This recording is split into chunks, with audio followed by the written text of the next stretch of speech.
Good afternoon. What I decided to do was just to build, because I had a long time to talk to you guys, so it was to build sort of like 3 talks into one to try and give you a little bit of a sense for like why Celia invited me and what my work is and how some of my own like personal research interests in people's sexual lives and drug abuse has turned into an interest in research, empirical research ethics, and the participation experience. So I figured I'd talk to you guys a little bit about my first mHealth study, which was done in Indianapolis as part of my predoctoral fellowship. So diaries are a form of ecological momentary assessment. I may use EMA and diaries synonymously, so just to set that up. So I'll talk to you a little bit about that and talk a little bit about how diaries assessing people's HIV risk improved mental health in a study that wasn't intended to have any intervention effects. And how that then gave rise to my RETI fellowship study, which looks at participants' perspectives on the risks and benefits of participation in a longitudinal EMA study of drug use, and then talk to you a little bit about an R34 that just got funded that I'm a co-I on, where we're going to be basically developing like an Uber for opioid overdose event in which we're activating lay responders to go and resuscitate people in their peer networks. So it sounds like a lot, it is a lot, but we'll go kind of quickly because some of the methodologies are similar. So that's Indiana, that's where I'm from. And my predoctoral fellowship was funded by the Center for Urban Health. The study was called the Urban Women's Health Study, and I'll just talk to you a little bit about the methodology that I use for daily diaries. And how it was the case that doing diaries impacted sex workers' mental health. So I'd like to acknowledge first and foremost our participants, collaborators, community partners, and then the financial support that I received to do the work. So here is the backstory. So while conducting a daily diary study of sexual behavior, female sex workers indicated that participation was beneficial. And what they were saying to us in these weekly interviews that we were doing with them was that somehow talking to us, doing these diaries, was associated with an increased self-reflection about their life choices. It provided them an outlet to discuss taboo topics and thereby improving social support. None of that's like super surprising to those of you who do qualitative work. But so we wanted to see if this anecdotal evidence that they were sharing us mapped onto like quantitative measures. And so we wanted to see if mental health improved at exit compared to baseline. So the goal was to ascertain whether participation in a 4-week study of people's sexual lives was associated with improvements in mental health. We compared female sex worker mental health scores pre and post participation, and then we examined individual characteristics associated with the changes in their mental health to see if there was some moderation effect, to see if the benefits were better for some folks compared to others. And we hypothesized, given the conversations that we had been having with these women over the course of a month, that participants would experience some improvements in their mental health and that individual characteristics would moderate these effects. So the background and why we even care is that we know that female sex workers experience high rates of morbidity, including anxiety, depression, low self-esteem, and post-traumatic stress, and that the psychological impacts of selling sex may be linked to increased sexual and drug-seeking behaviors. And so there's some ideas around there that mental health conditions among sex workers may actually perpetuate disease disparities by spiking health risk behaviors. So this is the stuff that I think is really fun. So the inclusion criteria for this study was that they had to be English-speaking women over the age of 18, indicating that they had exchanged sex for drugs or money within 90 days, that they were likely to sell or trade sex in the next month, and that they would be able to safely keep and charge a phone. And the way that we recruited people was that we passed out cards that looked like that. It didn't say anything about the study. And we put up flyers in specific venues like the Indianapolis Community Court, which is a misdemeanor court, kind of like it's like a drug court in that it's a problem-solving court, but there they had both a prostitution type and I use prostitution instead of sex work because that's the charge that people are arrested on. But they had courses for sex workers and for Johns to try and get them to stop engaging in these behaviors. We also recruited by going out on outreach vans for folks who were doing targeted outreach to sex workers, and then through incentivized peer referral, so like incentivized snowball sampling, essentially. And we handed out the cards. You can see that there's like, these actually had my personal cell phone number on them, so if you want to talk about the merits of giving every sex worker in the city your personal cell phone number, I'm happy to talk about what that was like. And then there's like a tracking number, so we could see, for example, that there's like an 800 series, and so that I would know that this is like 800 was that 8th seed, and then 10 was the first person that they had given it to, and then 811 would have been the 3rd seed out, so we could follow the referral chains. And just for the record, I don't mind giving research subjects my cell phone number. It was easier for me than carrying a second phone. That said, people call at all hours, and I think there's also something to be said for people knowing that they have your personal number, and so they may want to make a professional relationship more personal. And so I don't know if that's the best way to go about research, but I'm still junior, and I was very junior then, and so it just made more sense for me. I was broke. I was like, yes, pay for my cell phone. It's way better than carrying a second advice. So the diaries were delivered twice. Let me just say, if we had a research assistant, any of us should not allow that. It's one thing for us to do it, but if we had anybody working for us, then no. Yeah. I mean, I use a study phone now. Yeah, I use a study phone now. So the diaries looked like this on the right. They were delivered twice daily. Women had a 4-hour period to complete the diary. So from the time they started it to the time they ended, 4 hours, in order to get paid for completing the diary. They could start and stop it at any time because we know people's lives are very busy, so it may not be the case that they had 20 minutes at a time to be able to answer the diary. And each diary assessed sort of individual factors. So tell me about how you're feeling, tell me about your mood, tell me about your drug and alcohol consumption, information about their sexual interaction. So we asked a series of like sexual behavior questions, and then said for your last sexual event, and then queried interpersonal, behavioral, environmental factors at the last sexual event. So who were you with? What was your relationship to them? What kind of behaviors did you engage in? Were they condom protected or not? And where were you? Both by cross streets, which I'll tell you about in a minute. We later mapped those to specific locations. And then we also asked about daily activities, because we know that sex workers people are people, and so beyond just selling sex, they do all kinds of things like take their kids to the mall and go shopping and whatever, and so we wanted to capture other parts of their lives. And then we used diary data when we met with them once a week to assess the context of sexual events. So in a diary, a woman may have reported, I had sex at this and this intersection. And then we would sit down with them, pull up an iPad with Google Maps and say, here's the intersection, can you walk me to where you really were? And then we talk to them about like why that place, who picked it, was it a good place, what made it a good place, would you go back there? And this is where we really got into sort of learning more about the sexual risk and decision making at the event level. We had intended to try and capture this information using GPS, and the women during formative research said absolutely not. Like, you can't, we wanted to track them, and they were like, no way. Like, I'll tell you about where I'm having sex, when I'm having sex, this is a study about my sex life, but I'm not going to let you follow me because it's none of your business to know where I'm buying drugs, where I'm taking my kids, etc. So for this study then, that's what they were doing. They were very busy over the course of a month, right? Twice daily diaries, and then meeting with us once a week to talk about their lives. So it's not surprising that we developed relationships with people and that they started to say things to us that might make us believe that we were having a positive impact on their lives, though we hadn't intended to. I mean, they liked us. We were nice to them. We answered the phone when they called because we provided basically 24/7 technical support for the diaries. And so for this study, we then compared baseline and exit interview data that assessed mental health.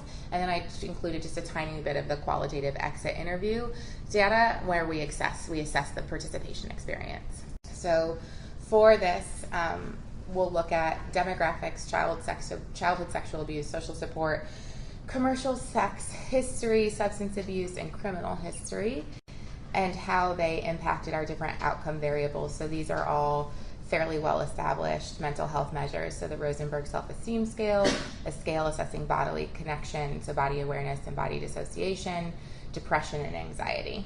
And what we did was stratify the different outcome measures into meaningful clusters. So for depression, we could use like a predetermined cutoff because those were available. And then for social support, self-esteem, and anxiety, we kind of looked at our data to figure out like where those things broke off. And then we used t-tests and Wilcoxon sign rank test to compare the outcomes variables at baseline and exit. And the tests were repeated for each stratum of the hypothesized effect modifier. So for example, we looked at people in the high versus low social support category over time. This is the sample. It's a tiny little study. Although when you think about 24 women, twice daily diaries for 30 days, it's actually a boatload of data. And the majority of the folks doesn't say it, but they were Black women. 23% or so were homeless. 20% were engaging in daily sex work, but you can see 70-ish% were engaging in sex work at least once a week, so it's a highly active sex working sample. Majority had used alcohol in the last 90 days. Majority had used illicit drugs in the last 90 days. A lot of drug and alcohol related arrests, and at least 60% had experienced sexual abuse by the time they were 13 years old. So over time, self-esteem and body dissociation improved for the sample. So self-esteem went up and body dissociation went down.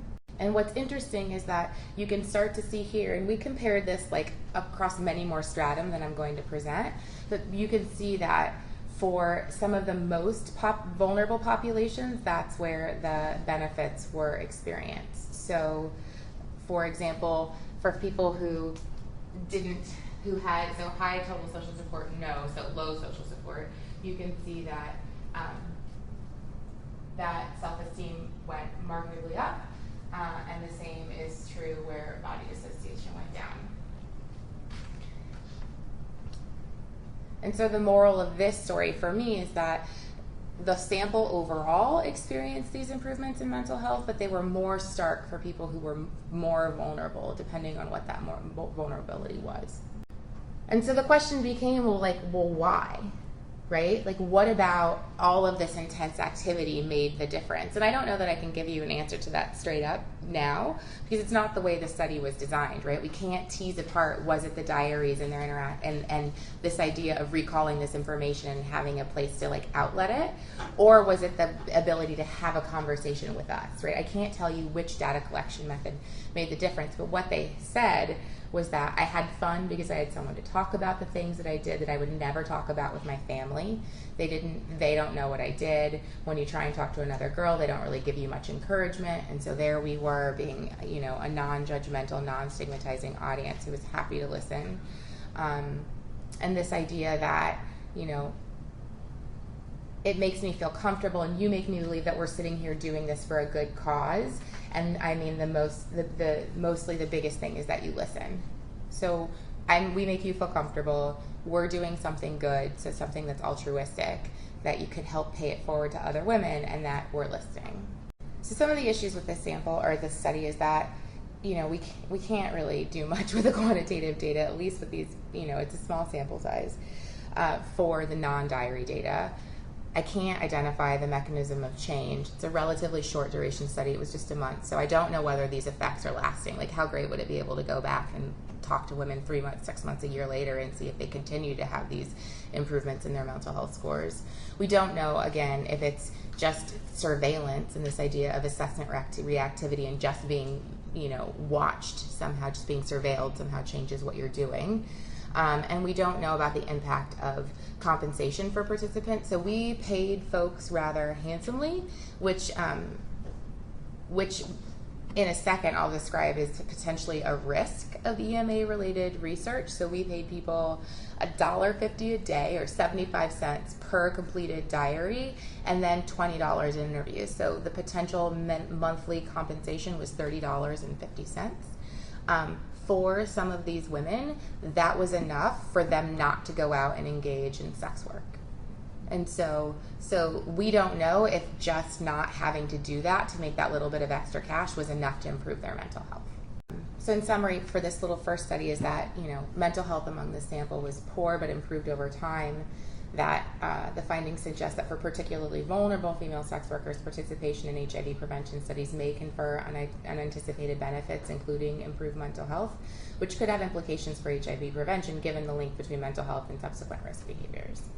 And so these questions around doing diaries with female sex workers made me wonder about the potential impact for a similar methodology with polysubstance using injection drug users, which led me to apply to this fellowship to be able to do that work. If you've looked at all of the EMA literature, they talk about very little assessment reactivity. So they say, nope, doing this stuff, it doesn't change people's behaviors. And I don't buy that. So, and maybe it doesn't in particular studies, but they often also don't design the studies to assess for these intervention effects by randomizing people to different treatments, by thinking about should we compare some of these different outcomes at baseline and exit. I think that there's a lot of work that could be done to try and better tease apart, like if there isn't assessment reactivity, why isn't there? And if there is, that's okay, but can we try and understand it? So my RETI study started in San Diego, where I was a postdoc in Steph Strasky's shop. And then when I moved, I was able, because of the way I had budgeted, and was able to pick up research assistants at a discounted rate when they're MPH students. I was able to replicate the study in San Diego, or in Pennsylvania and Philadelphia. So I got to do it basically twice, and then I could look at similarities and differences across these two coastal samples. So you guys already saw the title of this. These are the collaborators on this study. Is Janie here this year? Not yet. No, not this year. She was my RETI mentor. She's a delight. She's an NDRI.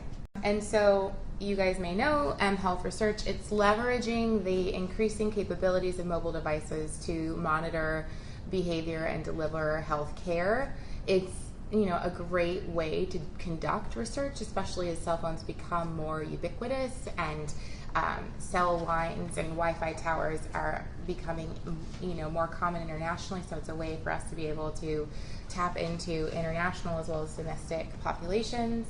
However, the harms and benefits of using mHealth approaches have yet to really be systematically assessed. And still, because Erin Bonner and I have a guideline to write for you, we've yet to establish best practice guidelines, which I think is really unfortunate, especially given the work that most of us are doing, where we're working with really research vulnerable populations, and so those kinds of guidelines are really salient. And they're salient for us as researchers, and they're also salient for IRBs who don't always know how best to assess the nature of the work that we're doing.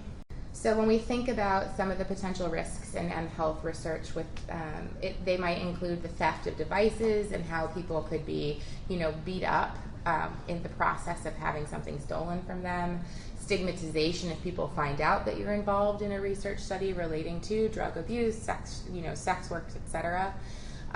Participant burden. So EMA studies often assess people 2 to 5 times a day, and those assessments can either be pre-specified. So mine was, you're going to get a text at 7 a.m. and 7 p.m. and you've got 4 hours, and so people could plan their day around that, or at completely random times, which is actually probably more normal. So God only knows what any of us are doing at any point during the day. You don't necessarily want a text on your phone that's being like, it's time to do your diary, right? Like somebody could see that. And so people could be outed for particular things. And then again, we provide fairly generous compensation structures. So there's questions around, can people say no, right? So are these compensation structures coercive? But there are also a lot of benefits, and this is what I started talking about in my last, with the last few slides. It's that doing diaries, whether it's an EMA-related diary or a diary that's pen and paper or interview studies, have been shown across lots of samples and lots of topics to increase self-awareness, people's sense of empowerment and their ability to manage their emotional reactions. It may somehow affect their cognitive processes, and that participants may begin to assess predictors and consequences as well as correlates of their behavior and thereby stop. Right? So there's all of these potential benefits. And so beyond like the very rich data that we can elicit, I think there's really great potential for benefits and harms. And so the goal of this study was to explore participant perspectives on potential risks and benefits associated with participation in a hypothetical mHealth study of polydrug use. And so participants in this study, they weren't enrolled into a diary trial. They were informed that they would have the opportunity to help us design a subsequent longitudinal study of polydrug use. And we define polydrug use as two types, so simultaneous, like a speedball, so heroin and cocaine injection at the same time, or sequential, so I like to say to people, taking an antidepressant and then having a glass of wine. People often don't think about the fact that many of us engage in polydrug use. And then it's important to note that, polydrug use is associated with lots of negative health outcomes, including drug overdose, which is one of the reasons why we chose to focus on polydrug using injection drug users. So in this sample, folks were over the age of 18. They reported injecting illicit drugs in the past month and then at least weekly polydrug use. We talked to 18 people in San Diego and 20 in Philadelphia, and across both cities the demographics were similar. So a middle-aged sample, mean age was 44, most were male, 56% were white, and 56% were homeless. And that is about the demographics of the larger cohort study that I recruited from in San Diego, as well as the demographics of the clientele at Prevention Point, Philadelphia, where I recruited my Philly sample from. Super similar form of data collection. In this case, people completed self-simulations on a cell phone diary, and then they were interviewed about the experience of doing the simulation, and then asked things like, how do you think completing the diaries might impact your life? Can you think of any good things that might happen as a result of answering these questions over time, and can you think of any bad things? And then we probed for specific types of good and bad things, drawing from Emmanuel's framework for biomedical research, the ethical framework for biomedical research. And then we did a qualitative analysis of the interview texts for ethical themes. And it may be worthwhile, as Celia said, to talk about the way that my diary data was captured. So people completed the diaries on their phones, but then no data was stored on their phones. So what they got was a link that then took them to an electronic survey, and the survey data was downloaded immediately to a server either at UCSD or at IU. So people felt pretty good about that. And the other great thing was that even when they put their phone down, they would have to log back into this survey, so that again kept even that midpoint survey data from being seen by others. So as it relates to potential benefits, all participants reported potential indirect benefits associated with participation, and this is probably worthy of a conversation. I kind of struggle with what are direct versus indirect benefits when we're talking about these kinds of populations engaging in this kind of research. Correct me if I'm wrong, Celia, but direct benefits are almost always codified by the IRB as like a medical treatment, correct? No, I guess it depends on if you're fortunate enough to be on people, but it seems to me your second bullet point is a direct benefit. So positive influence, encouraging reflection, and increasing self-awareness? Because indirect benefits are to the community. Incidental benefits may be to the person, but what weren't anticipated. But these are direct, because direct means to the participant themselves. Indirect means to the population that the participant belongs to. So I find that really important, that distinction important and useful. When I try and put these things as a direct benefit on my consent, my IRB will not let me. I have to like explain them as like there are no direct benefits to you. However, you may feel good about helping somebody else. You may feel better about yourself, but I can't call them a direct benefit. Well, I think what they're saying is that there's no, there's not a hypothesis, for example, that this is going to be a direct benefit, right? But that what you're saying is that you don't have to use the word direct benefit, but you can say potential benefits are. Right. So I think they're tying it to direct benefits are tied to exactly what your study is testing. That's probably what they're maybe they're like, well, if you were providing treatment, and I'm like, well, I'm not, but I sort of am, right? Like, I don't know. I think it's interesting, right? Because when you sit down with somebody to tell them about your study, you want to be really frank about other people have mentioned these kinds of things, and so this may or may not happen for you. But I think that But I think as we and you have already produced data on this, I mean, as we continue to have evidence-based research that's relevant to ethics, you can say potential direct benefits based on other research is that. I mean, that's what your research is really showing. That's a great point. So that I think you can begin to phrase it that way with some evidence. So in terms of these direct benefits then, people felt that the behavioral assessments would be a positive influence by encouraging reflection, increasing self-awareness. You know what, just to say, if they don't like the word direct, you can say personal benefits. Yeah. That I'm sure I could probably say. People like to be an expert, especially when their expertise in something that's often, stigmatizing and socially marginalizing, and potentially they like to help others, and that the use of the cell phone was an economic benefit beyond being paid. And I'll talk about that in just a second. So as it relates to reflexivity, people said things like, it would make me reflect on my day-to-day activities, making it more clear as you're answering the questions where you should be putting in an effort to make a change. Doing the diaries is like putting a mirror up in front of you. People like the idea that they had something to share that we could learn from, and that in learning from it, it would make things better for other people. So if you take heed to what I talk about, I'll feel like, all right, I did something. I'll feel good about myself. It makes me want to do other things to make me feel good about myself. And if what we're doing is going to stop someone from getting on or help someone get off heroin, let's do it. I wouldn't wish this on anyone. So these are a variety of ways in which people feel benefits. That would be the altruism. Altruism is one thing, but his perception is the future, the scientific benefits of the study. Right? So phrasing it with respect to I feel good because I'm doing something for someone would be direct. Okay. Right. I mean, it just. Continuing the conversation. I'm just continuing. Yeah, no, that's fine. No reason. No, it's fine. And one of the other benefits that I don't have a quote about was people talking about how having the cell phone helped them to maintain contact with their social networks, and then also to apply for jobs. So there were social support related and economic benefits related to having a cell phone that wasn't getting turned off for a month. Some of the risks, I mentioned could arise from carrying a cell phone.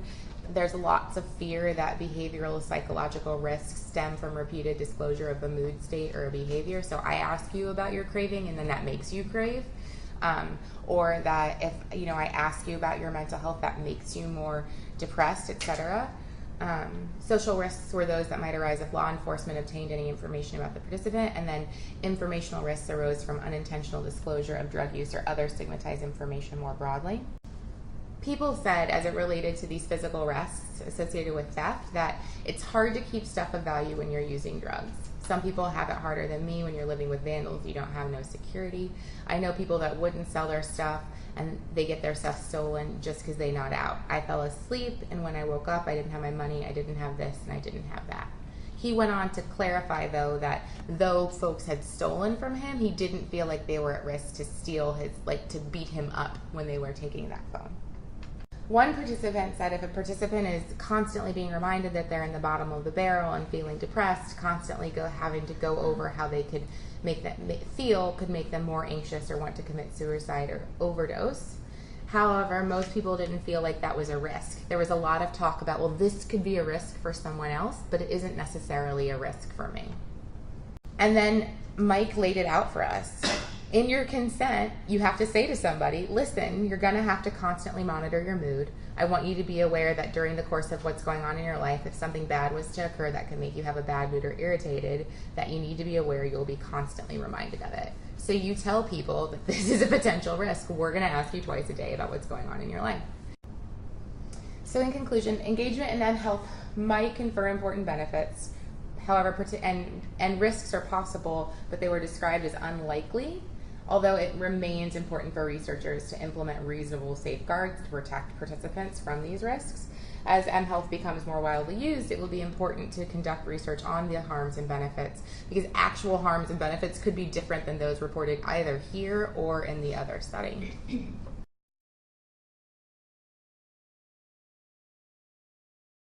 And so just a nod to what we're doing now. So I'm really interested in trying to understand how how overdose responders and people experiencing an overdose feel about being in a study in which they're helping us to develop and test this emergency response system. So it's pretty crazy. So think about it as like Uber for overdose, wherein there's a honestly, so there'll be a community of 100 people, 50 who are responders and 50 who are opioid users, all living in a fairly proximal neighborhood in Philadelphia. And this is the study that they're going to be enrolled in. So we're still designing all of this, but people will have this app. Opioid users will have the app on their phone, and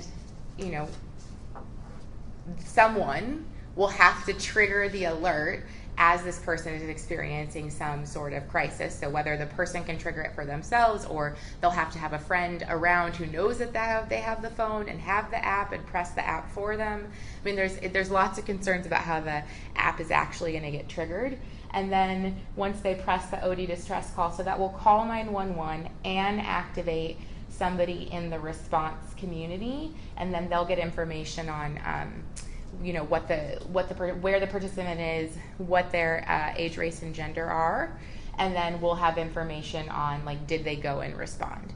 And so I'm really interested in trying to figure out what is this like for people. There's a lot of pressure around being a responder, and what happens if you want to respond but you don't want to respond if you're a woman and he's a man, or you just can't get there and so you're never able to respond, or you're this super responder and you're always going out to save everybody, and sometimes you can and sometimes you can't save them. And then I'm also interested in the user's perspective on having somebody come, and what's their preference related to having a lay person from their community versus 911. 911 will always be called, but there's some, I'm still interested in what are people's preferences, because it is the case that sometimes people get resuscitated, 911's on the way, and they're out, right, because they don't want to interact with emergency response. So this is the next study.